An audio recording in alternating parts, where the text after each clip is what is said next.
হুজুর, এই যে ইসালের সওয়াবে লক্ষ লক্ষ মানুষ আসছে, তাহলে এই যে রমজান মাসে অনেকে রোজা করে আসে, এখানে ইফতারের কি ব্যবস্থা করা হয়?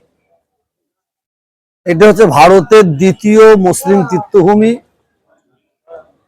ফুরফুরা দরবার শরীফ মুজাদ্দেদুজ্জামান হযরতে পীর আবু বকর সিদ্দিক রহমাতুল্লাহ আলাইহি ১৩৫ বছর আগে ৭৫০ গ্রাম বাতাসা দিয়ে এই জলসা কায়েম করেছে।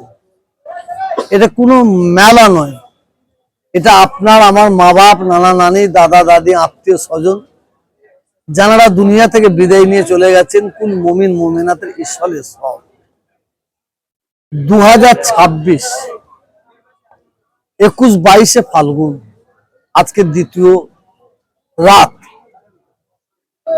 অগণিত মানুষ, লক্ষ লক্ষ মানুষ ফুরফুরা শরীফে আসছে। সরকার কি দেবে না দেবে ওদিকে আমাদের লক্ষ্য নয়। আমরা পীর সাহেব, পীর যারা যারা আছি, আমরা সকলে আজকে যারা আসছে সবে সবে ৩ দিনে, এনারা দাদা বড় হুজুর করে মেহমান নয়, মেজ হুজুর, সেজ হুজুর, ন হুজুর, ছোট হুজুর করে মেহমান নয়, এনারা সবাই হচ্ছে দাদা হুজুর। আপনারা হচ্ছেন দাদা হুজুরের মেহমান। দাদা হুজুরের মেহমানদের জন্য যতটা আমাদের ক্ষমতা আছে আমরা ততটাই চেষ্টা করে যাচ্ছি, যাবো ইনশাআল্লাহ। আমরা অন্যান্য দরবারে খাওয়া দাওয়া করাচ্ছে, আমার এখানে ৩ দিনে প্রায় ১ লক্ষ মানুষের ইফতার করানো হচ্ছে, ১ লক্ষ মানুষের খাওয়া দাওয়া করানো হচ্ছে। সরকারের অনুদান নাই বললে বেইমানি করা হবে। বামফ্রন্ট সরকার ৩৪ বছর ছিল, ৩৪ বছরে বামফ্রন্ট সরকার লক্ষ লক্ষ মানুষের জন্য ১ গ্লাস পানি জলের ব্যবস্থা করেন, একটা আলোর ব্যবস্থা করেন, একটা উজুখানার ব্যবস্থা করেন। এই সরকার যতটা করছে, আমাদের যতটা দরকার ততটা না পেলেও অনেকটা আমরা পাচ্ছি। কিন্তু এই সরকারকে আড়ালে রেখে আমাদের এখানকার কিছু রাজনীতি নেতা, বিশেষ করে এমএলএ শিলাশিস চক্রবর্তী, এরা একটা বড় চক্রান্ত করছে। এরা যাতে ফুরফুরা শরীফের মানুষ সরকারের তরফ থেকে না সেবা দেওয়া হয়, সেই ব্যাপারটা এদের মন মানসিকতা। পশ্চিমবাংলার মুখ্যমন্ত্রী তিনি চান ফুরফুরা শরীফের উন্নয়ন এবং বাংলার উন্নয়ন তিনি চান। এই আমাদের ঈশ্বর উৎসবের জন্য এবছরে ২,৪৪,০০,০০০ টাকা উনি দিয়েছেন। ২,৪৪,০০,০০০ টাকার মধ্যে এখন পর্যন্ত ৪৪ লাখ টাকার খরচা হয়নি,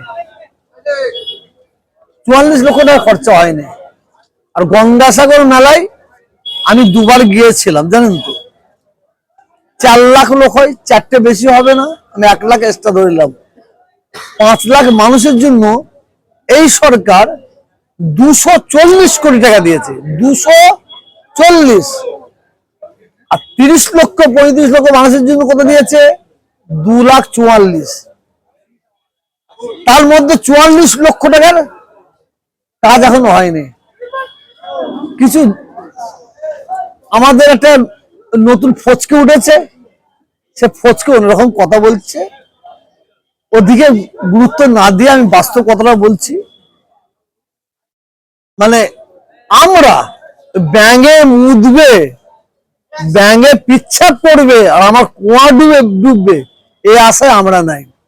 আমরা সরকারের কাছে ভিক্ষা চাই না, আমরা বাংলার মানুষ, আমরা ফুরফুরা শরীফের মানুষ, আমরা আমাদের অধিকার চাই। এই ফুরফুরা শরীফের ঈশ্বর উৎসবটা কেন, কিসের জন্য, এটা জানার দরকার আছে। এই মানুষগুলো, লক্ষ লক্ষ মানুষগুলো আসছে কিসের জন্য, এর মেন উদ্দেশ্যটা কি? মেন উদ্দেশ্যটা হচ্ছে লক্ষ লক্ষ মানুষ একসঙ্গে জামাতে নামাজটা পড়বে। মাগরিবের পরে জিকির আজকার করা হয়, ঈশার নামাজ পড়ে বিভিন্ন জায়গায় ভারতবর্ষের বিখ্যাত বিখ্যাত আলেম হাদিস কোরআন দিয়ে আলোচনা করে, শরীয়ত দিনের কথা বলে, সম্প্রীতির আলোচনা করে। এরপরে মুজাদ্দেদুজ্জামান দাদা হুজুর ৫ হুজুরকে মাজার জিয়ারত করেন, ফুরফুরা শরীফে গঞ্জে সোহাদা হুজুরদের মাজার আছে, বড় বড় আল্লাহ ওলিদের মাজার আছে, জিয়ারত করে।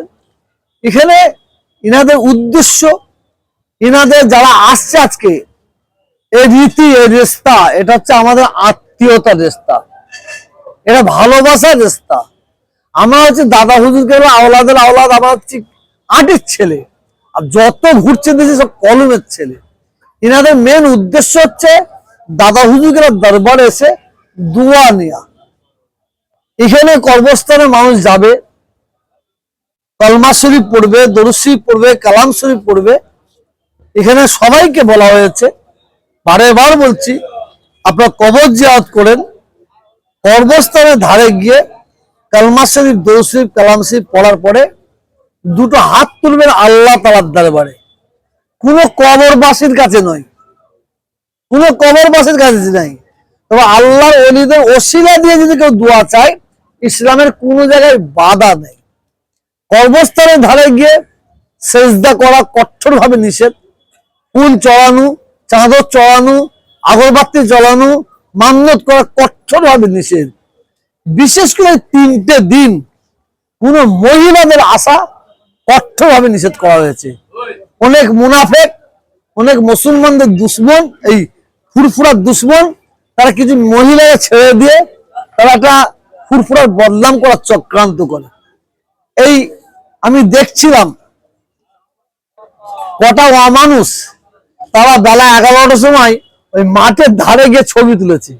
ছবি তুলে তারা বলতে চাইছে ফুরফুরা শরীফের লোক নেই। আর আপনি ক্যামেরাটা ঘুরিয়ে দেখুন, ক্যামেরাটা ঘুরিয়ে দেখুন, শুধু আল্লাহ ফুরফুরা শরীফ কবুলিয়াতে শরীফ করেছেন। এই ফুরফুরা শরীফে লক্ষ লক্ষ মানুষ যাতায়াত করে। তো এই ফুরফুরা শরীফে যারা আসছেন তাদের বলবো, আপনারা খবরদার ভাই ভাই থাকবেন, মিলেমিশে আপনাদের মধ্যে ঐক্য, একতা, ভ্রাতৃত্ব, ভালোবাসা ধরে রাখবেন। আর মেন যেটা কাজ, ফুরফুরা শরীফ থেকে বার্তালা, এই বার্তালা আমার নয়, আল্লাহ রসুলের বার্তালা। 5 ওয়াক্ত নামাজ পড়বেন, ফরজ রোজা রাখবেন, হারাম হালাল বেঁচে খাবেন, মা বাপের খেদমত করবেন। মনে রাখবেন, এই পৃথিবীর জমিনে আল্লাহর পরে যদি আল্লাহ কাউকে দরজা, কাউকে সম্মান দিয়ে থাকেন, সেটা নবী মুহাম্মদ রাসূলুল্লাহ সাল্লাল্লাহু আলাইহি ওয়াসাল্লামকে দিয়েছেন। আর নবীর পরে যদি আল্লাহ কাউকে দরজা দেন, সেটা ছেলের জন্য মা বাপকে দিয়েছে। মা বাপ হচ্ছে বড় পীর কেউ নাই, বড় পীর কেউ নাই, দাদা হুজুরও নয়, বড় পীর আব্দুল কাদের জিলানী হুজুর নেই, গরিবি নওয়াজ খাজা মাইনুদ্দিন চিশতি হুজুর নেই। সবচেয়ে বড় পীর হচ্ছে মা আর বাপ। তা আল্লাহর ওলিদের দরবারে আমরা আসি কেন? কুরআন পাকের মধ্যে আল্লাহ বলেছেন, নবীন, সিদ্দিকিন, সোহাদা, সালেহিন, এই 4টে দলকে আল্লাহ বলছেন ওয়াহাসুনা উলাইকা রাফিকা, ইনারা হচ্ছেন আল্লাহর বন্ধু, যার জন্য আমরা আল্লাহর বন্ধুর দরবারে এসে ঘোরাফেরা করি, দোয়া চাই। আমরা অনেকে দেখেছি, অনেকে বলা বলি করে যে তওয়াহুজুরি ওখানে উনি রাজনীতিবিদ লোক এখন হয়ে গেছে, বিভিন্ন লোক বিভিন্ন কথা বলে, পিছনে ওখানে লোক যায়। ঠিকই বলে, যারা বলে, আমরা দেখছি এখানে লক্ষ লক্ষ মানুষ আসছে, দেখছে, ভালোবাসায়, সে নিয়ে কি বলবো? যারা বলে তারা ঠিকই বলে, তারা ভুল বলেনি। আপনি সাদা চশমা চোখে দিয়ে আছেন, কি দেখবেন? আমাকে সাদা। কালো চশমা চোখে দিলে কি দেখবেন? কালো। লাল চশমা চোখে দিলে কি দেখবেন? লাল। জহুরি জোহর চেনে, সরে চেনে কচু। জহুরি জহুরি চেনে, সরে চেনে কচু। আমার অপরাধটা কি? আমার অন্যায়টা কি? আমি বড় অপরাধ করছি কি জানি না। আমি আমার কওমের জন্য বলবো, আমি আমার জাতির জন্য বলছি, বলে যাব। বামফ্রন্ট সরকার যখন মুসলমানদের প্রতি অত্যাচার করত, জুলুম করত, তখন প্রতিবাদ করতাম। আর এই সরকার আসার পরে কিছু এই সরকারের এমএলএ, এমপি, সভাধিপতি, সভাপতি, কিছু, সবাইকে বলবো না, এরা হচ্ছে দিনের বেলায় তৃণমূল, আর রাত্রির বেলা হচ্ছে আরএসএস। এরা আরএসএস। আমাদের ভোট নিয়ে এরা এমএলএ হবে, এরা এমপি হবে, সভাধিপতি হবে, আর আমরা মুসলমান সংখ্যালঘু, আমাদের বুকে লাথি মারবে, আমাদের মিথ্যা কেস দিয়ে জড়িয়ে দেবে, আমাদের বঞ্চিত করবে। আর আমি যদি প্রতিবাদ করি, এটা অন্যায়। যদি অন্যায় হয় তাহলে আপনারা বলুন, তাহলে আমরা প্রতিবাদ করব না। শোনেন, চারটে পারি, পা চারটে পারবো না। চাটা ভালো, পা চাটা ভালো নাই। আমার বাড়ির একজন কিছুদিন আগে কি বলেছিল আমাকে জানেন না? আমি সে তৃণমূলে খেয়ে খেয়ে জুম মোটা হয়ে গেছে। এখন তিনি কি করছে বাবাজি? তিনি কি করছে? আমি মুজাদ্দেদ জামান দাদা হুজুর কেবলার আওলাদ, আওলাদের আওলাদ, পীর জুলফিকার আলীর ছেলে। শুনে রেখে দেন, খুদার কসম, পবিত্র রমজান মাসে আল্লাহর কসম খেয়ে বলছি, আল্লাহর কসম খেয়ে বলছি, যতদিন বেঁচে থাকবো জীবনে রাজনীতি করি না, করছি না, করব না। তবে আল্লাহর কসম, আমার মুসলমান কমকে যারা ঠকাবে তাদের ছেড়ে কথা বলবো না, তাদের ছেড়ে কথা বলবো না। শওকতের মতন বেঈমান, শওকতের মতন মুশরিক, সে মুসলমান নামধারী মুসলমান, মুসলমানদের কাঁদাবে আর আমি চুপ করে বসে থাকবো, তাহলে আমার মরে যাওয়া ভালো। আজকে এই জলসায় আমার সবাই ভিডিও করছেন, সকলের কাছে আমি দোয়া প্রার্থনা করছি, আপনারা সকলে আমার জন্য দোয়া করবেন। যেদিন আমি সত্য কথা বলতে ভুলে যাব, অন্যায়ের প্রতিবাদ করতে ভুলে যাব, সেই দিন যেন আল্লাহ আমার মওত দিয়ে দেন, এই দোয়াটা করবেন। শোনেন, আমি হচ্ছে পীর আবু বকর সিদ্দিকী দাদা হুজুর প্রতাপ। আমার দাদা হুজুরকে আমরা দোয়া করেছেন, বাবা বাংলার মানুষ অর্থের পিছে দৌড়বে, টাকার পিছে দৌড়বে, আর আমার আওলাদের পিছে অর্থ দৌড়বে। তবে সে আওলাদকে আওলাদের মতন হতে হবে, সে আওলাদকে আওলাদের মতন হতে হবে। দোয়া করেন, ইমান সালামত খাতামে বিল খাজির আল্লাহ নসিব করেন, ইমানের সঙ্গে যেন মরতে পারি। আর কিছু বলার আছে? শেষ প্রশ্ন, এই তাম বিশ্বের মুসলমানের উপরে একটা চাপ আসছে, অত্যাচার চলছে, এই নিয়ে কি বলবেন? আরো আসবে, আরো মুসলমানদের প্রতি চাপ আসবে।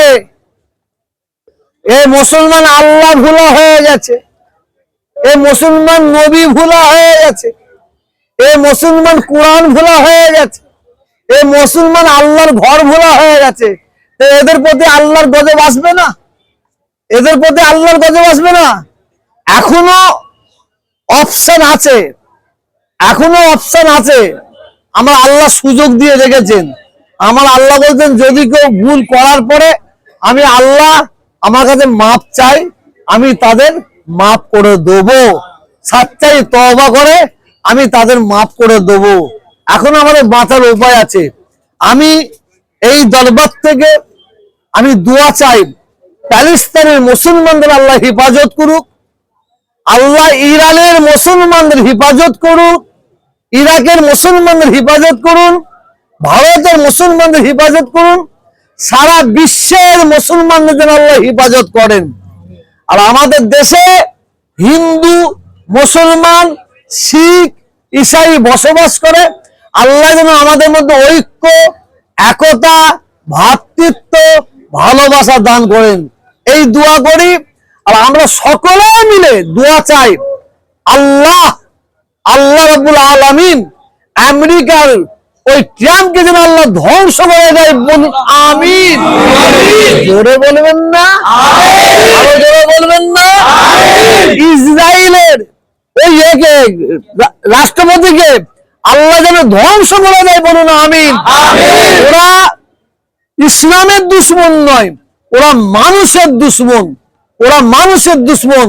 ইনশাআল্লাহ ধ্বংস হবে, ইরান জয় হবে, ইরান জয় হবে, ইরান জয় হবে, ইনশাআল্লাহ, ইনশাআল্লাহ ইরান জয় হবে। চিন্তা করতে হবে না, শুধু আমাদের ঘরে পরিবর্তন হতে হবে, আমাদের ঘরে পরিবর্তন হতে হবে। আর কিছু বলার আছে? বলো।